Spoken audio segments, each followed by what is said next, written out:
안녕하세요. 오늘의 아침 묵상입니다. 오늘 느헤미야 10장 1절로 31절 말씀 함께 묵상하도록 하겠습니다. 오늘 본문에서는 이제 언약을 임봉하면서 그 언약에 서명한 사람들의 이름을 아주 자세히 기록해 놓고 있습니다.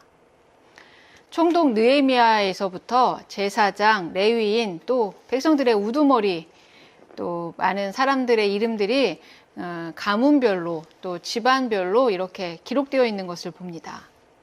느헤미야는 이제 이스라엘 백성들의 안위를 위한 성벽 재건 프로젝트를 끝마치고 영적 성벽을 재건하기 위한 작업에 착수합니다. 그 내용은 여러분이 잘 아시는 바와 같이 그 율법대로 살고자 하는 결단이었습니다. 이스라엘 백성들이 빠짐없이 이 서약에 결단했다는 내용을 보여주기 위해서 오늘 이렇게 자세하게 그 명단을 공개하고 있습니다. 이 언약에 서명한 사람들의 특징을 오늘 본문 28절이 이렇게 이야기합니다. 그 남은 백성과 제사장들과 레위 사람들과 문지기들과 노래하는 자들과 느디님 사람들과 및 이방 사람과 절교하고 하나님의 율법을 준행하는 모든 자와 그들의 아내와 그들의 자녀들 곧 지식과 총명이 있는 자들은, 이 사람들은 이방의 문화와 결별하고 하나님의 말씀을 준행하기로 결정한 사람들이라고 되어 있습니다. 율법의 말씀을 알고 깨달은 사람들이라고 이야기합니다. 그들을 지식과 총명이 있는 사람들이라고 표현하고 있네요. 이 서약에 좀 독특한 면이 있네요. 29절을 함께 읽어보겠습니다. 다 그들의 형제 귀족들을 따라 저주로 맹세하기를, 우리가 하나님의 종 모세를 통하여 주신 하나님의 율법을 따라 우리 주 여호와의 모든 계명과 규례와 율례를 지켜 행하여.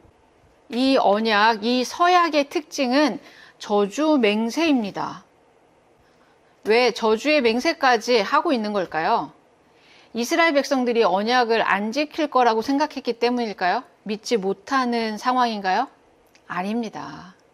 저주로 맹세했다는 것은 더 강력한 의지의 표현입니다. 포로로 귀환한 이스라엘 백성들의 삶의 현장은 실제적으로 또 종교적으로 많은 외적인 어려움들을 겪고 있었습니다. 공동체 전체가 이런 상황 가운데 그 말씀의 권위에 온전히 복종해야 한다는 자각과 그런 의지를 표명한 사건이었습니다. 그 저주 맹세의 내용이 그 다음 절에 이렇게 되어 있어요. 30절입니다. 우리의 딸들을 이 땅 백성에게 주지 아니하고 우리의 아들들을 위하여 그들의 딸들을 데려오지 아니하며. 네, 이방 결혼을 금지하겠다는 맹세였습니다. 외국인과의 결혼 금지 명령은 구약에 상당히 많이 기록되어 있습니다. 하나님은 가나안에 들어가는 이스라엘 백성들에게 그들의 딸을 가나안에 시집 보내지 마라, 아들들을 위해서 가나안 사람들을 며느리로 맞지 마, 이런 이야기들을 많이 하십니다. 그러나 구약의 많은 모델들을 보면 이방 결혼을 많이 했죠. 아브라함, 모세, 다윗, 네, 많은 사람들이 이방인들과 결혼한 상황이 보여집니다. 하나님의 말씀이 특정한 누군가에게는 허용되고 이스라엘 백성들에게는 금지인가? 네, 그런 것이 아닙니다. 이방 결혼의 문제는 본질적인 우상 숭배와 연결되기 때문에 그렇습니다. 하나님은 이방 결혼 자체를 뭐라고 하시는 것이 아니라 이방 결혼 때문에 발생하는 우상 숭배에 빠지는 것에 대해서 아주 명확하게 금지하고 계신 것입니다. 포로 귀한 백성들에게 지금 저주 맹세로 서약하는 이 내용 안에 이방 결혼을 금지한다는 것은 포로 귀한 백성들 사이에 이런 이방 결혼은 흔한 일이었을 수도 있습니다. 그러나 문제는 그 선을 넘었기 때문일 것입니다.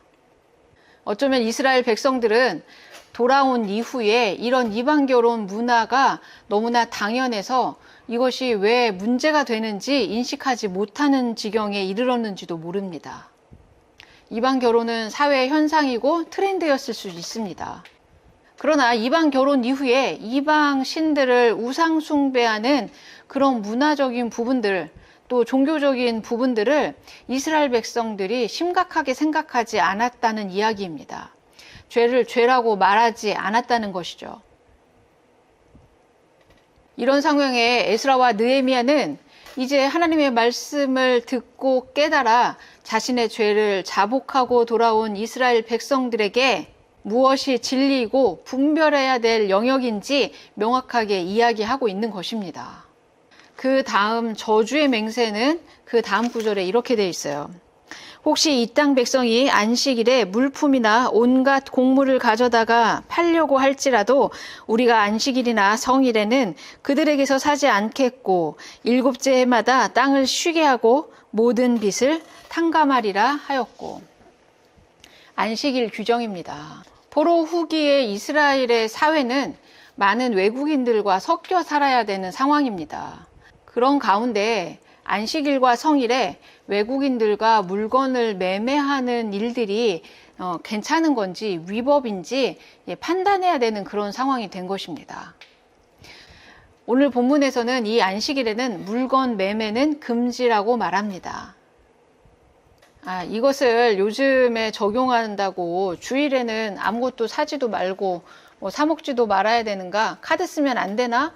네, 이런 이야기가 아니라 이방인들과 함께 사는 이런 관계 속에서 하나님의 법과 세상의 법이 충돌할 때 하나님의 법도를 우선시하라는 그런 말씀입니다.